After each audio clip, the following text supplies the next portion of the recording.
Hey folks, welcome to Guitar Daily. It's Nick Granville coming to you from Wellington, New Zealand. So today I thought I'd talk about this, the Gibson Les Paul. I've had this guitar for a very, very long time, well over 20 plus years. It's a studio model. The studio models were differentiated by having a thinner finish and no kind of binding and all that sort of stuff. I guess if you're going to play it in the studio, right? To me, the thing I liked about it though was it sounded better for it, right? I mean, it's kind of worn a bit. You know, this one is pretty beat up. I don't know if you can see that on the neck.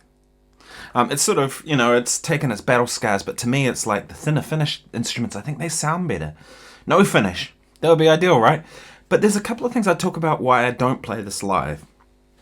It's just, there's some things I love about it and things I absolutely can't stand, and that are deal breakers for me with playing it live. Okay, so the pros. Tone.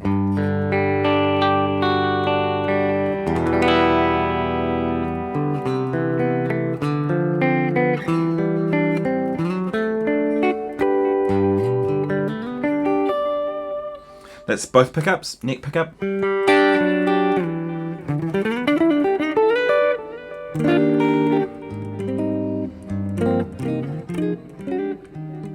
Great jazz tone. Bridge pickup.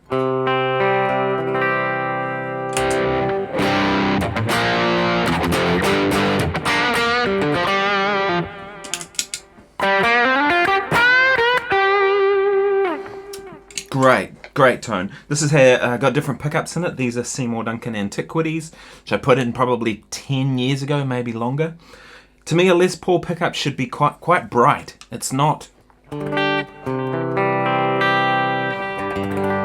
don't want them too mid-rangey, right? Like if the pickups get hotter, they get more mid-range and lower mids, whereas these should have a brightness about them.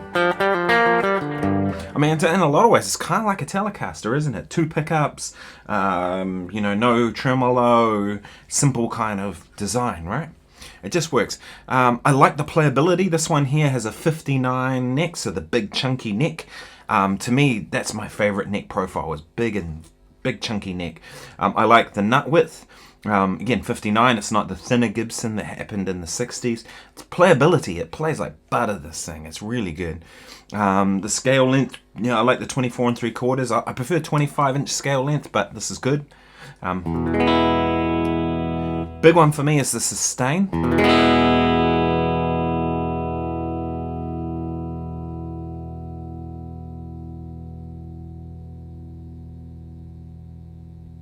Just rings for days, right? It's awesome in that sense.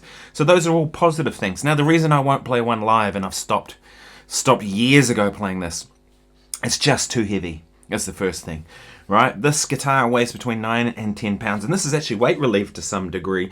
I remember going through an airport in the US 15 years ago, and they actually scanned it, and I saw the scan, and there were like little pockets of holes and stuff to give a bit of weight relief.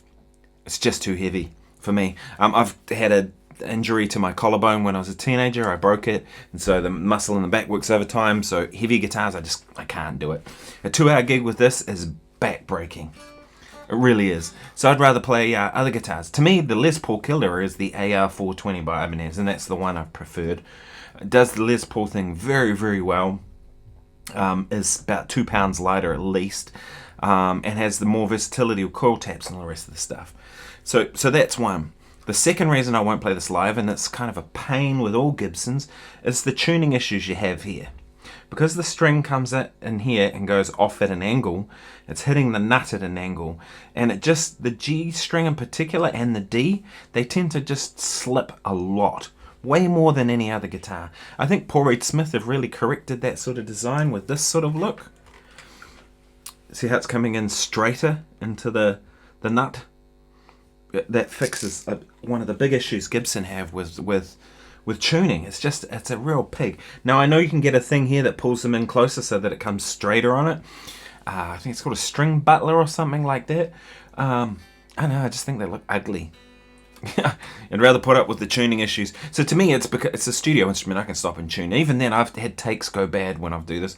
I'll play it and I'll get through it, and I'm like part way through, and it's starting to. If I'm bending a lot or whatever, it's going out of tune. This nut is cut correctly. It's got graphite in the nut slots. It's not an issue with that. It's just the angle that it breaks out on. So to me, that's kind of a no for taking it for live gigs. Another one is the fact it has a Another one is the fact that it has a mahogany neck. This guitar's been broken twice. I don't know if you can see that. A black guitar is going to kind of be hard to show up on camera. But it's been broken twice through here. Neither time by me. One time I loaned it to someone who put it on a stand and it hit the ground and broke. Got it re-glued. Was fine. Apparently they sound better when they've been glued, because it's now a more solid connection there than the wood would have been by itself. And then the second time was good old Air New Zealand. Flying back from a gig in Nelson with a blue sky. Inside the case they must have just chucked it or who knows what, and the inertia of it snapped it. Case was fine, but it's had a couple of splines put in by someone.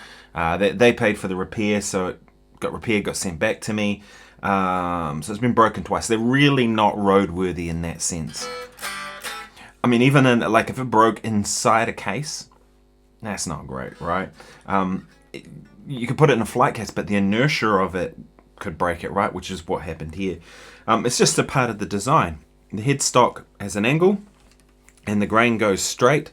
So if it's going to break along the grain, right? You can have another piece that's glued on. That's a better way of doing it, and the volute helps as well, but this doesn't have one, but that would help. But to me, it's not really that roadworthy. Take a Telecaster. You can drop those things, and I don't think I've ever seen a Telecaster with a broken neck. This guitar here, to me, feels a lot more roadworthy. It has this volute here. I don't know if you can see that. Hopefully you can. Just a little bump there with extra right where it needs it. I have literally dropped this guitar. I don't know if you can see, but it's got a chip out of the headstock here. I just coloured it in with a Sharpie so it's not so obvious. But that was because I dropped it, and I dropped it straight on the headstock. It fell out of my gig bag and just landed straight down on the headstock and just chipped. It didn't break. Because that volute makes it much stronger here. Now, it can still break. I've seen them break before. Nothing will stop it from breaking if it really wants to on a mahogany neck. But, yeah, that makes a difference. But, yeah, to me, it's not really that roadworthy in that sense. And I need that. If I'm going to a gig, I can't be worried about, is my guitar going to get broken, right? Yeah, so those are kind of the big reasons for me. It's not really that roadworthy in terms of the neck. It's quite easily broken. The weight is a killer, and the tuning issues. If those things weren't issues, these would be hard to beat, right?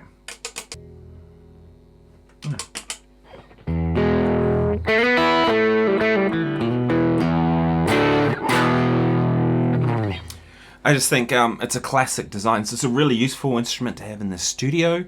There's so many times I'll record with this, and the person, the composer or the engineer or whoever will be like, every time go, yeah.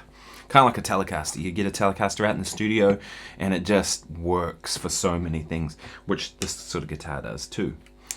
So it's so anyway, that's the Gibson Les Paul. Now, there are companies that have improved on it. And, maybe I'd play one of those if there was one that was like the right kind of thing. I like the AR420, as I mentioned. I use that a fair bit. Porridge Smith makes some nice guitars. Nick Huber, various people.